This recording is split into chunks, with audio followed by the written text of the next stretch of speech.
Hey buddy, it's Peter, and this is the 2024 Kawasaki Ninja 650. Now this bike is a bike I've talked about a lot before. It's got a few nice little things in there that we don't always talk about, so we're going to deal with all of that today. But the bigger thing I'm going to deal with is how versatile this bike is, and we're going to dig into the accessories available for this to talk about some of that. So this is going to be a little different review of the Ninja 650. If you've watched a bunch of other ones, hopefully we'll cover stuff that the other videos aren't covering. But if we don't, if you have questions about this bike and you want to know more, I want to thank Jim Gilbert's Power Sports, Jim Gilbert's Wheels and Deals. They give me complete access to the entire Kawasaki lineup. So if you have questions, I get to come back to these bikes again and again and again, and I'll do my best to answer your questions in the comments, but also in future videos. Let's get going with this review.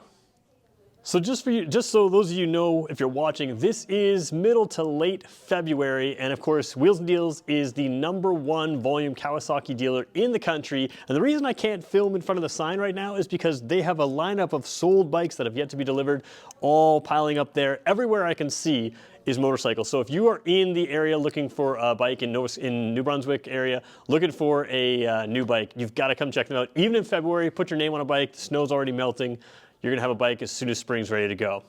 All right, let's talk about this bike right now. First thing I want to talk about is I'm just going to hop on it. Usually I do this later in the video, but this is one of those things. A lot of people think that a sport bike is uncomfortable because you lean a long ways forward, and this is one of the myths I want to sort of take away. This 650 engine that's in this, it's in the Vulcan S, it's in the Z650 RS, the Retro Sport, the Z650. It's also in the Versa 650, and it's in this, and there's probably something else I've forgotten that it's in as well. And a lot of people think, okay, the Ninja is the most aggressive version of that bike. That's where you're leaned way over, and that's not actually the case. This is not the ZX6RR. That's a super sport bike that's leaned way over here. You can see right off the bat, the Ninja is probably one of, if not the most comfortable 650 middleweight sport bikes out there, and that doesn't take away from its sporting capabilities. So you have some wind protection built in that you don't get on the Z650, the Vulcan S, or the Z650 RS, and I say Z because I'm filming here in Canada. If you're American, it'll be Z for you, that's fine. But you do have a windshield here built in.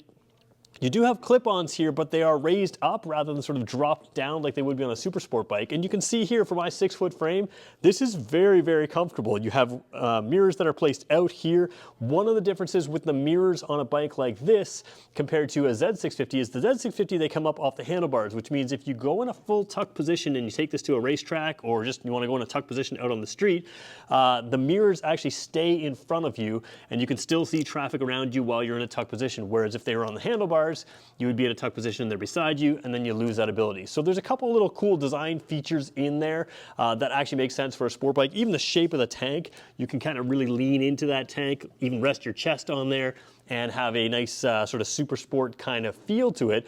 But as much as it can feel like a super sport when it drives, it's a very comfortable standard style bike when you're riding as well, which makes it very versatile. Now we're going to talk about accessories as we move through this bike, but I wanted to point out right from the top that this is not an uncomfortable sport bike, and that's one of the key strengths of this bike. So let's take a look at the components moving front to rear, talking about accessories as we go, to talk about how this could be maybe the perfect bike for you, and maybe it's not, and if it's not, at least we'll help you clear that up in this video as well.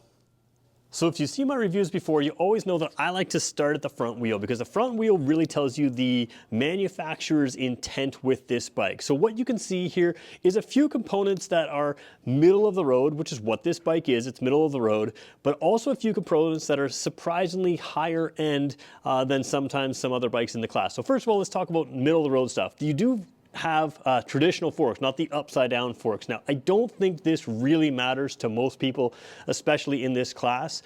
If you really want to move up to the upside down forks and adjustable suspension, you can move up to a Z900. If you want to stay in the 650 class, the Versa 650 actually has the upside down forks, a little bit stiffer up top, a little bit less unsprung weight, and you have some adjustability in there. So you do have that option. But in this class, these are pretty good for the average rider. I think the average rider is not somebody who needs to adjust their forks, not something that's going to the racetrack every weekend, but you could go to the racetrack with these. And again, this keeps that price in line. This is a pretty good value bike here. Now, as far as higher end components, again, tires are always a tough thing because you can always say, oh, there's better tires than that, but these have Dunlop Road Sport 2 tires. The Road Sport 2 tire is a better bike tire than I have on my Z900 RS SE. So that SE comes with Brembo brakes, Öhlins suspension. It actually has worse tires than you have on this bike. So this is, you know, that bike is 1.5 times the price of this bike, and this actually has better tires than it, even within the Kawasaki lineup. So, you know, there's always better and worse tires, but you do have really good tires on this bike, and that allows you to have that sort of super sport kind of feel, even though this isn't a super sport bike. You get a lot of grip on there. Then, of course, you get pretty much standard stuff for this class. You have very well ventilated. These ones happen to be pedal style, dual disc brakes with ABS here.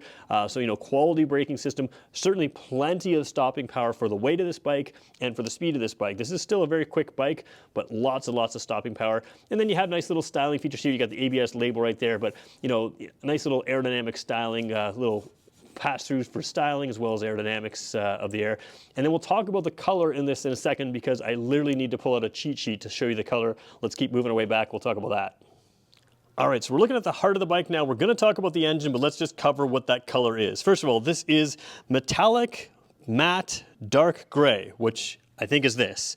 Then there's metallic spark black, which is this. That definitely has a sparkle to it. Then there's metallic flat spark black, which I believe is, I don't even know. But there are 3 different colors here. So again, metallic, let's just put the camera right there in front. Metallic, matte, dark gray, metallic spark black, and metallic flat spark black.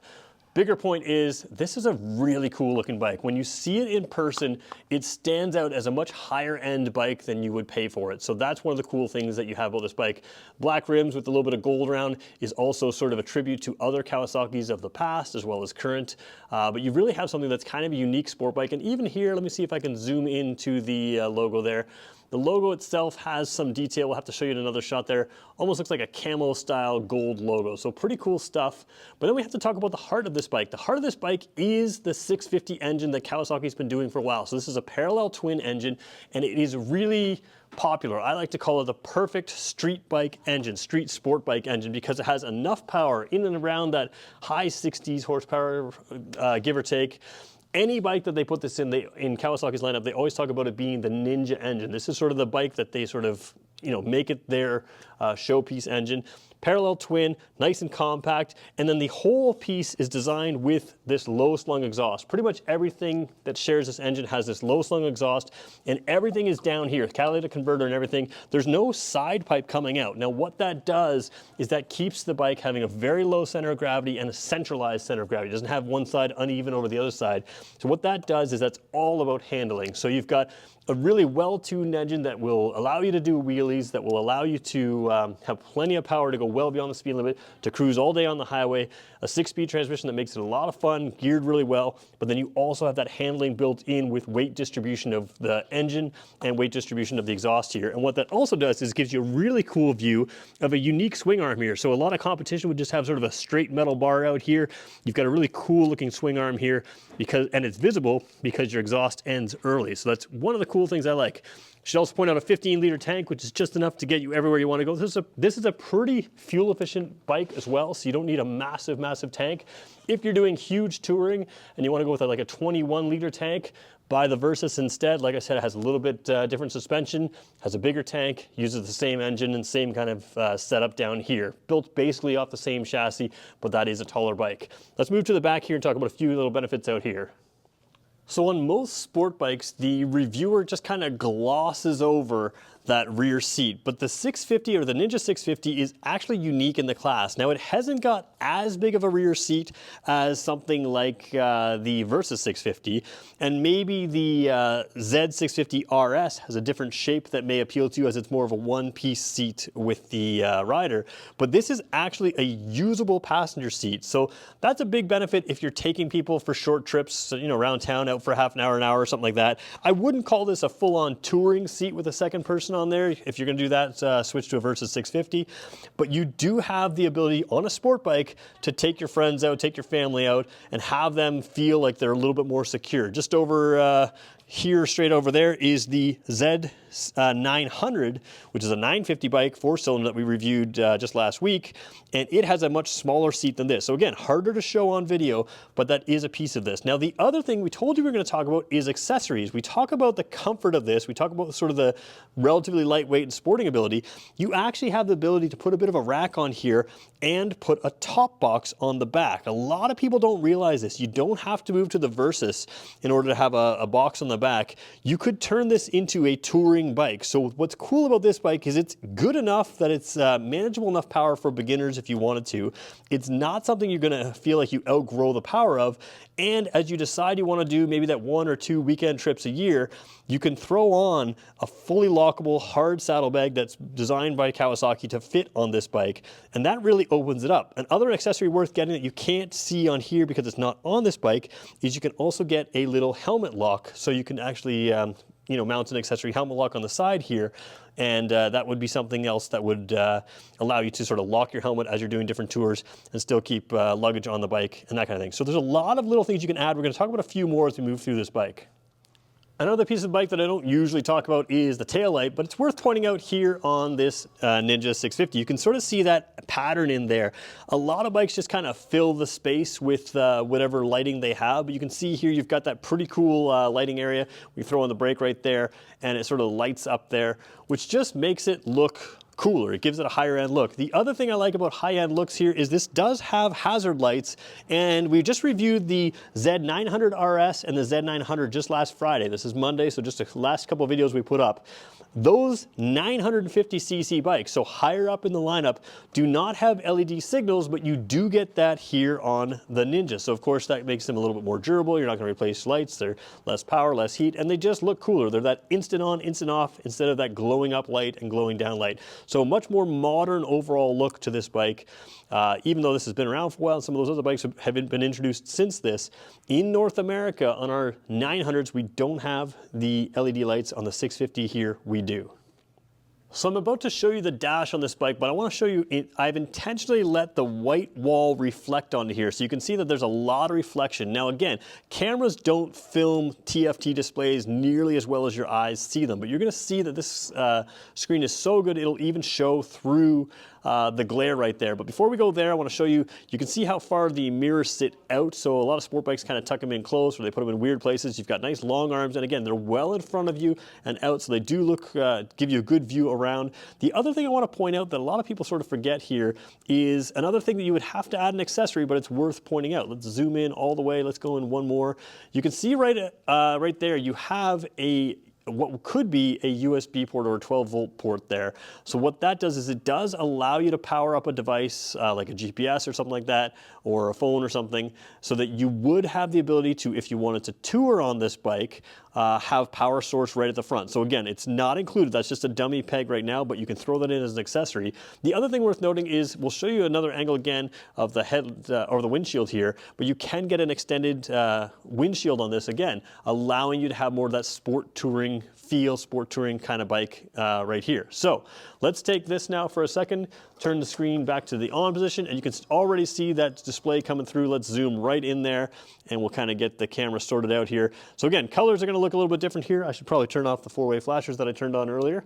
Let's take a look at the dash here. Now again, just last week we looked at a very similar dash on the Z900, and it had something different. It had, where this one has traction control, it had rider modes. You don't have rider modes here, which basically the big difference is on the Z900 with the rider modes, you have things like high and lower power modes. So this one's gonna have one power mode, but it does give you traction control. They always say 2 levels of traction control. I'm gonna call it 3.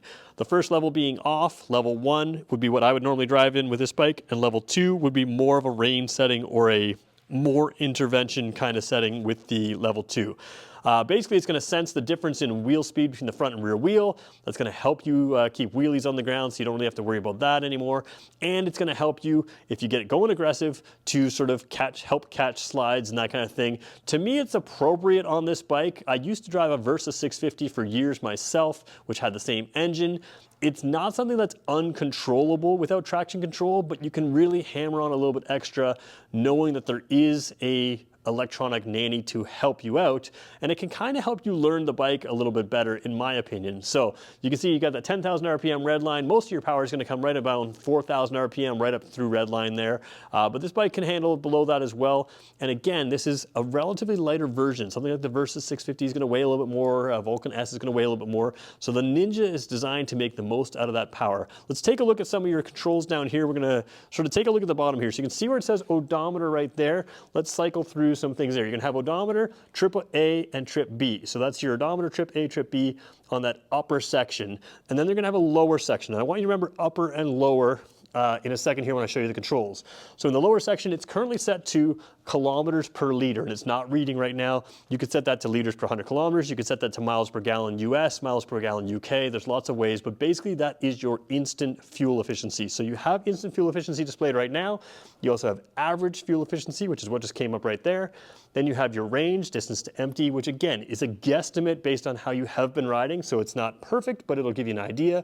Then you have your average speed, which is nice to have in there. Total time as well, your battery voltage, and then back to your instant fuel efficiency. So that shows you that your clock is always up. You've got a neutral light right there, gear position indicator on the far left. Fuel gauge here with multiple levels there. One thing worth noting on the fuel gauge there is you can see it's sort of segmented into bars. When it's the last bar, you don't run out when the last bar is lit. The last bar will start flashing first, and then once it starts flashing, then you'll be done from there. So we mentioned ABS, mentioned traction control. Ignore the engine light that's flashing. That's because I didn't actually start the bike. We're just filming here indoors. We can also show you sort of your high beam light comes on right there as well. A very good dash here. And then the other benefit of having this digital dash is it does work with Kawasaki's Rideology app, and that allows you to have some connection between that app and your dash, and you can check various specs on that. So kind of a cool system there. So taking a look at the left side hand grip here, I want to point out this is an easy to ride bike. Now somebody said to me in the comment section here that I said that a bike was easy to ride and someone they knew went out and had trouble, crashed it or something like that. I want to be clear, every bike requires a certain level of skill, but this 650 bike is a capable bike for the right beginner who does their proper training and that kind of thing. And there are pieces on this bike that make it more safe for more riders, including for newer riders. I think the traction control is a big piece of that, and you can select that by selecting this button here. Remember I showed you the upper and lower? I said remember those upper and lower settings. This is the upper button that cycled through the odometer, the trip A, the trip B, and this is the lower section which cycled through the fuel efficiency, range, battery, time, that kind of thing. All those things at the bottom. So you tap here, tap there, and then that selection button taps your traction control. What I like about this is it gives you access to a lot of functions right from the handlebar. There are still two buttons, we'll show you over there, two buttons on the bottom of the screen, one right there, one right down there, that also allow you to play with some of those settings, but basically while you're riding, all of it can be done through that switch right there. Now the other thing worth pointing out when we talk about this being an easier to ride motorcycle is you have a slipper and assist clutch. So what that means is right off the bat, you're going to notice it's a fairly light clutch. Not every 650 from Kawasaki has the slipper and assist clutch. Some people are mistaken and think that they all do. They don't, but the Ninja does. So what does the slipper and assist clutch does? Like I said, first of all, it makes for a fairly light clutch lever. That's kind of a byproduct of what it actually does. What it actually does is if you're doing an aggressive downshift and don't match the revs, on a bike without a slipper and assist clutch, the rear wheel is going to skid. With the slipper and assist clutch, it will do its best to keep the rear wheel from skidding by allowing the clutch to slip instead. So not only do you have traction control for your acceleration, as you're doing heavy engine braking, heavy deceleration, that clutch can catch that. So you have a lighter to pull clutch, which is nice for around town use. You have a system that is designed on the racetrack, but it's great for newer riders to mess up your downshift and still have some clutch help take care of you. And then you also have a setting here, which this is set to number 1. You can see level 1. There's an adjustable reach clutch here. So on the level 1 setting, the brake is essentially at that knuckle right there. We're gonna bring it all the way up to the level 5 setting. And actually, let me just do that again. Let me get to the right spot. If I'm on the bike, there we go. If I'm on the bike normally where my hand's not stretched out, your level one setting is at this knuckle here. So that's this knuckle right here. Put it to the level 5 setting, and now it's closer to this knuckle here. So what you have is a lot of adjustability. There's 5 different settings of adjustability for that clutch. I like to keep it around that 3 setting. That's for different size hands, but it's also great for having that clutch bite exactly where you want. And you have that on both your clutch lever and your brake lever for the adjustability. The other thing you'll see here just beside my fingers there is a little trigger there that flashes your high beams. You have your high and low, signal lights, horn light, 4-way flashers as well. So good set of controls, very easy to use on this bike. The other thing worth showing you on this bike is the lighting system. Again, we talked about this as a potentially touring type sport bike, and you've got really bright white LED lights. Now in the past, Kawasaki used to sort of light the one side with incandescent lights and then not light the other side, so you'd have high beam and low beam separate lights, but now you've got high beam and low beam on both sides, so you've got a sort of balanced look here, really bright white LED lights. And what I really like about the white LED lights, I say this a lot, that white color is closer to daylight, and that helps your eyes identify, or more likely your brain identify, between something like a rock and a rabbit, something that's going to move or something that's going to stay put.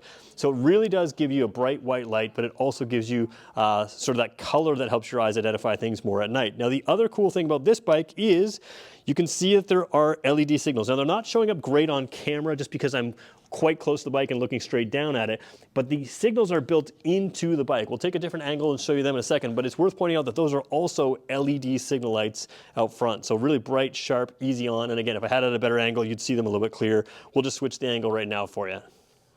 So I mentioned earlier in the video, we're going to show you this 650. It still doesn't show great on camera, but there's some darkness in here and lightness. It's almost like a camo look. Again, really shows up much better in person than it does on camera, but while we're at it, we'll just turn that signal on again, and you can see that bright LED signal that really shows up well. I like this better than the stocks. It's cleaner looking, it's more aerodynamic as well, and it just makes it look a little bit more high-end. And you can see some detailing in there as well from some frosted and clear sections there that just, again, makes it look like a higher-end bike. So let's talk about who this bike is for. Although it's been out for quite a while and there are a lot of competitors out there, this is still a bike that very, very much competes with just about everything that's out there. Most of the competitors have gone for a slightly larger engine in this. Now, in a lot of regions, that slightly larger engine also brings with it a slightly larger insurance premium. And you're really not getting anything more on the road. You might get a hair more peak horsepower here, hair more, pound-foot of torque, but it's really not going to make a ton of difference on the road, especially when you consider that this is a fairly lightweight bike. The tweaks to this bike with things like the lighting that has been updated over time, just the styling that's been updated over time, and with the traction control allow it to be extremely competitive with everything else that's out there. Now, what I like to point out is this is still a beginner-friendly bike. It's very easy power, controllable power, and a lot of people are a little bit nervous about that 400 Ninja, which is now going to be a 500 Ninja. Is that going to be enough for you long term? If you're exceptionally nervous about that and you're responsible with your power, this is a bike that is manageable in the power department for a beginner bike. And what's cool about this is, like I said, it's such a versatile bike. It will allow you to tuck into that race position and really feel everything visually, and even the feel of it feels like a sport bike, but it keeps you very upright. The seat is very comfortable, and it's the accessory catalog that really makes this into something special, because what happens with a newer rider is they learn along the ways, hey, I want this to be a different bike than the bike I originally bought. That's what usually drives you to sell your first bike and move to your second bike.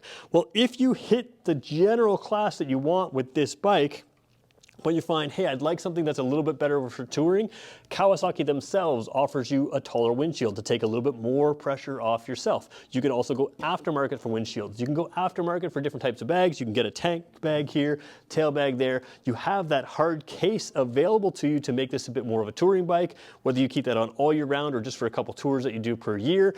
You've still got something that is very racetrack worthy. It's still comfortable. You've got rubber pegs here for the driver or for the rider. You've got your legs that tuck in underneath the tank here to give you that kind of grip, that narrow feel. You've got a little bit of wind protection in the bodywork here. So you're getting a lot of things that a lot of people move from their first bike up to. to get to something like this. Sometimes you just need something that's a little bit more practical. You can make this more practical. Sometimes you need something that, hey, I'm going to turn this into my racetrack bike.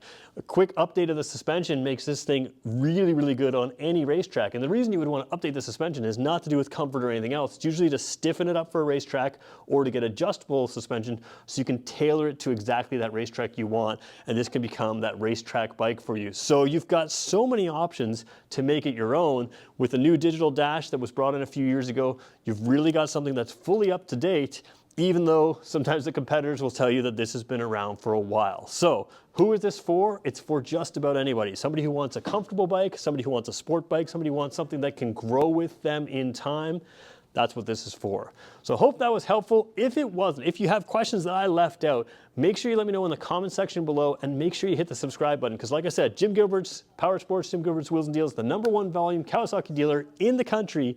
They give me complete access to their entire lineup. And if you have questions, I'll come back. I'll answer your questions again and again and again. We'll build a video database of all of this information. All of the 2024s are hitting right now. So everything that comes in, I'm going to try to get on film. There's lots of new Kawasaki product out this year that's really interesting.